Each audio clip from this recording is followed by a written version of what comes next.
Saludos amigos, bienvenidos a Líneas de Guerra, este canal de YouTube dedicado a analizar la actualidad geopolítica alrededor del mundo. El hecho geopolítico de todos estos días ha sido, claro está, el proceso judicial contra Donald Trump. El martes de la semana pasada, para ser exactos, se armó todo un revuelo, fue el centro de atención el hecho de que Donald Trump haya acudido ante la justicia norteamericana para afrontar los 34 cargos que puso en su contra la Fiscalía del Estado de Nueva York. Esto tiene muchas lecturas y yo creo que la lectura más importante dentro del abanico de elementos de este tema sobre el cual podemos hablar, yo pienso que para iniciar la más importante es el tipo de cobertura mediática que se le dio al tema. Y cuando digo el tipo de cobertura mediática es que cuando nos ponemos a ver sobre la mesa y analizamos cómo enfocó cada medio el proceso contra Trump, nos vemos con un común denominador. Y es que todos abordaron el tema del pasado martes, o como que Trump se estaba entregando. De hecho, así vi un titular, si mal no recuerdo, del periódico El País: Trump acude a entregarse. Trump preso, decían otros medios. Y fue más básicamente sobre ese eje que se manejó la información y todo el despliegue mediático que se le dio a eso. Un tema que los hechos, hasta en el propio video, pues te decían a ti que no era como nos estaban vendiendo los medios. ¿Por qué digo esto? Bueno, en primer lugar, Trump no fue a entregarse, porque técnicamente cuando usted va a la justicia a entregarse luego de que se le impute algo, usted está de manera tácita o de manera implícita, o de manera expresa, perdón, está admitiendo los cargos, está admitiendo que el fiscal, la fiscalía, tiene razón en imputarle sobre un cargo determinado. No, Trump fue allí a declarar y a declararse inocente. Por tanto, no puede hablar un medio de que Trump se está entregando. Primera cosa. Segundo elemento que tenemos que ver aquí en este tema. Y tiene que ver fundamentalmente con lo de Trump preso. De hecho, se le dio seguimiento hasta a través de drones, cómo iban la caravana de vehículos, que el dispositivo de seguridad de Trump hacia el recinto de la Fiscalía del Estado de Nueva York. Sin embargo, el hombre terminó su declaración, salió de allí y se fue directamente a Mar-a-Lago, en la Florida. Lo cual entonces niega también el titular a todas luces amarillista, alarmista, de que Trump se estaba entregando y de que Trump había quedado preso. En términos generales, en el común de la gente que ve los medios de comunicación convencionales, usted le pregunta a cualquiera y dice: no, Trump está preso, Trump ya se entregó, cuando en realidad este hombre lo que ha ido allí es decir que va a dar la batalla. De hecho, ha negado cada uno de los 34 cargos que le ha imputado la Fiscalía del Estado de Nueva York. Ahora, esto es parte de la lucha política que se está dando en Estados Unidos, sobre todo alrededor de la candidatura de Donald Trump. Y aquí entonces nos vamos a la otra lectura. La lectura política, la lectura que tiene que ver con cómo va a impactar esto en el marco primero de la competencia republicana, y segundo, cómo va a impactar esto en el marco de las elecciones presidenciales del año 2024, que se celebrarán en noviembre en los Estados Unidos. La primera conclusión a la que llegamos de todo esto es que esto le da un nuevo respiro a Donald Trump. ¿Por qué? Bueno, porque Donald Trump, en términos generales, la figura de Donald Trump, el liderazgo político de Trump se hace fuerte en medio del conflicto. Trump, su liderazgo político se alimenta, se energiza en la medida en que él es parte de un esquema polarizante, porque la polarización, polarizar el discurso, fue lo que le llevó a él a convertirse en presidente de los Estados Unidos y en uno de los líderes más importantes políticos de ese país de los últimos tiempos. Pudiera parecer una exageración lo que estoy diciendo, pero ni siquiera Obama, a lo largo de este siglo, ha podido constituir un tipo de liderazgo como el que lo ha constituido Donald Trump. Y eso, sea usted trumpista o no, hay que reconocerlo. De hecho, no tenemos todavía la némesis adecuada para Donald Trump. No ha existido. Pudo ser Hillary en un momento, pudo ser Bernie Sanders, ha podido ser Biden, pero lamentablemente ninguno ha podido cuajar un movimiento lo suficientemente fuerte y cohesionador para enfrentar a Trump. Y yo personalmente creo que solo sacando del escenario o sacando al escenario una figura no polarizante, la candidatura de Trump, el liderazgo de Trump tenderá a diluirse. De lo contrario, mientras se esté manejando en una dinámica de polarización el debate en los Estados Unidos, va a ser muy difícil superar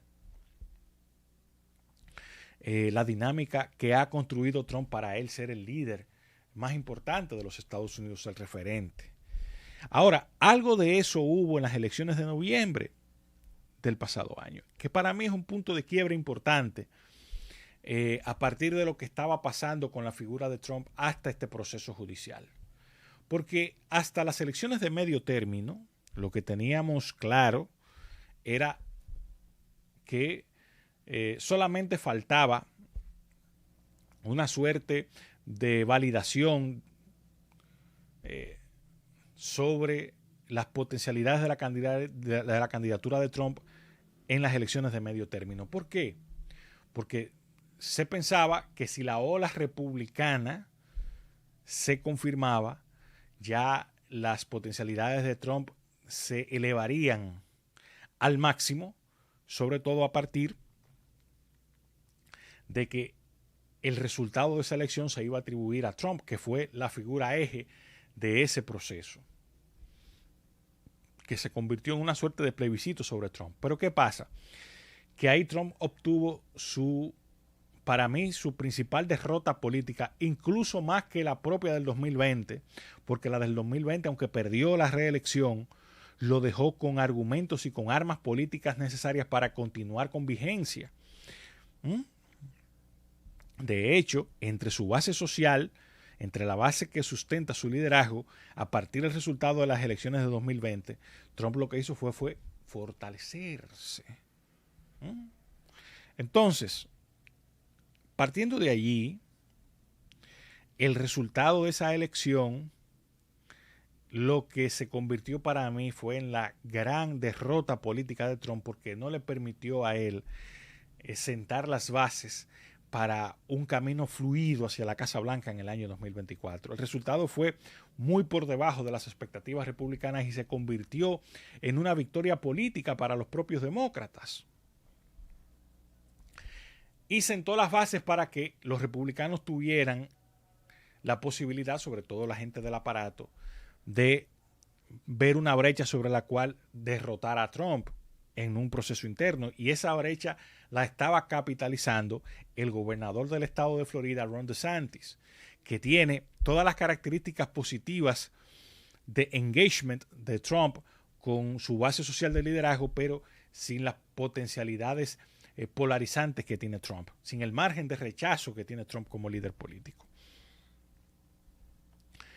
Partiendo de ese criterio y de esa premisa, es que podemos decir que de noviembre hacia acá Trump había venido teniendo muy imperceptiblemente, pero sin duda ninguna, de manera sostenida, un proceso de declive en sus posibilidades hacia el año 2024, sobre todo en las primarias republicanas, porque poco a poco se ha ido conformando una suerte de movimiento interno alrededor de Ron DeSantis para contrarrestar a Trump, y creo que mucha de la potencialidad de Trump se había encastillado, sobre todo por el mal resultado para él, para su objetivo político de cara al año 2024 en las elecciones de medio término. Pero ha sucedido algo. Decía el profesor Juan Bosch que cuando usted tropieza y no se cae, adelanta un paso. Y como Trump tuvo ese tropezón y no cayó, pues ahora este proceso judicial significa un paso adelantado en su proceso. ¿Por qué? Porque ha cambiado la dinámica del debate interno. ¿Y a qué me refiero con eso? Bueno, un proceso contra Trump, en las condiciones en que está dado este proceso en particular, lo que genera las condiciones para que él siga manteniendo viva la polarización que alimenta su liderazgo. ¿Mm? Para que él siga teniendo herramientas, argumentos para mantener un discurso que le dé alas a la gente que entiende que Donald Trump les representa y a la vez está interpretando un sentimiento nacional a través de su figura. Entonces, quien cuadró esto no se dio cuenta que realmente le estaba haciendo un favor a Donald Trump. ¿Por qué? Porque cuando usted analiza los cargos que hay en su contra, cuando usted ve todo el expediente, usted se da cuenta que está muy flojo desde el punto de vista judicial, que Trump no tiene allí ninguna característica que pueda erosionar su base social de apoyo y por vía de consecuencia entonces lo que puede estar es catapultando, obligando incluso a muchos liderazgos republicanos a cuando menos hacer silencio en torno a Trump, no atacarle, y ya con una figura con las características de Trump, si no le atacan es un triunfo. Porque como Trump tiene una alta tasa de rechazo, en la medida en que ese rechazo no pueda manifestarse, no pueda alimentarse, no pueda estimularse, en esa misma medida pues va navegando solo porque tiene una base social de apoyo muy fuerte, muy grande. En el ámbito republicano, ¿qué yo veo? Bueno, si este proceso se mantiene aireándose, y yo creo que Trump va a contribuir a que se mantenga aireándose, el único beneficiario es Trump. Porque si sale bien y él queda liberado de cargos, su figura se va a disparar en términos de popularidad interna en el Partido Republicano y va a hacer que muchos independientes inconformes con la gestión de Biden miren a Trump como una suerte de desahogo. Pero si el proceso se mantiene en el tiempo, y ojo, de aquí a que lleguen las elecciones o a que llegue el proceso de las primarias, no hay forma que ese proceso pueda tener una sentencia en firme, pues Trump podrá seguir victimizándose, podrá seguir estando en la palestra y por vía de consecuencia alimentando, cómo no,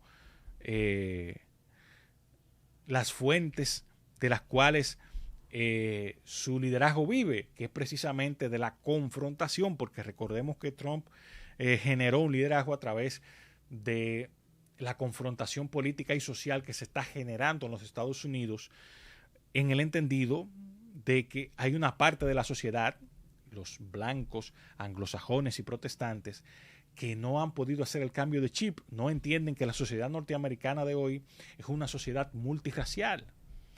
Yo me atrevo a decir más allá, es una sociedad metarracial, si vale el término, porque ahí hay una mezcla de razas en el que lo étnico no prima. Y por tanto ya la dinámica en el que se diseñaban las políticas públicas en los Estados Unidos de protección de derechos no pueden verse cada vez menos a través del cariz de la etnia, porque esa es una sociedad metarracial. ¿Cuántos norteamericanos habrá que en sus orígenes no tendrá ya un afroamericano, no tendrá ya un latino, no tendrá ya un asiático? Entonces, bajo esa concepción, esa sociedad metarracial que es la sociedad norteamericana, los blancos, anglosajones y protestantes todavía no han podido asimilarla y van a pasar muchos años para que la asimilen, sobre todo porque ese proceso de asimilación lo detuvo Trump cuando surge como líder que puede darle vida, que puede darle un altavoz a ese sentimiento de una parte que en un tiempo fue privilegiada, que ahora siente que esos privilegios se van cayendo poco a poco. Y es sobre esa base que está montado el liderazgo de Donald Trump, que quiero decir de nuevo, ya aquí al final de mi comentario, que es el principal líder político norteamericano de este siglo, incluso más que Obama, precisamente por eso, porque su figura ha servido para construir un movimiento social en torno suyo, con unas características sociodemográficas muy claras. Eso Obama no pudo construirlo, que debió ser el líder de los Estados Unidos metarraciales, pero que, dadas las características de su mandato y también el tiempo histórico en el que se desenvolvió, pues obviamente no pudo construir una gestión que le ayudara a superar las expectativas que en torno a él se habían creado, y por eso, aunque hizo una buena gestión, su gestión lo único que sirvió fue para tender un puente hacia ese tipo de liderazgo de Donald Trump. Esto va a seguir fluyendo, esto va a seguir desenvolviéndose, y todavía me queda por ver cómo puede salir el Partido Republicano de esta dinámica, porque yo entiendo que hay una salida. Si en el contexto actual se mantiene una polarización Trump-DeSantis, pues vamos a ver un proceso de primarias republicanas muy cerradas, a menos que Trump haga un sprint importante en este momento y logre ya consolidarse, o que DeSantis salga de la dinámica de polarización, a menos que surja una tercera figura, que yo creo que puedo identificar quién está en eso, pero eso lo vamos a dejar para un próximo video. También hay que ver cómo se mueve el ámbito demócrata en este aspecto, porque allí también hay sus situaciones, sobre todo a partir de que no todos en el Partido Demócrata están seguros de que Biden sea la mejor opción que tiene ese partido de cara a las elecciones del año 2024. Y también pienso que todo este proceso electoral va a ser decisivo y determinante en el rol que jugará los Estados Unidos en el mundo a partir del año 2024, sobre todo en un contexto de multipolaridad global. Hasta aquí este video del día de hoy, no sin antes invitarles, como siempre, a que le den a me gusta, a que se suscriban, a que comenten aquí en la caja de las notificaciones y sobre todo a compartir nuestro contenido. Nos vemos en el próximo video.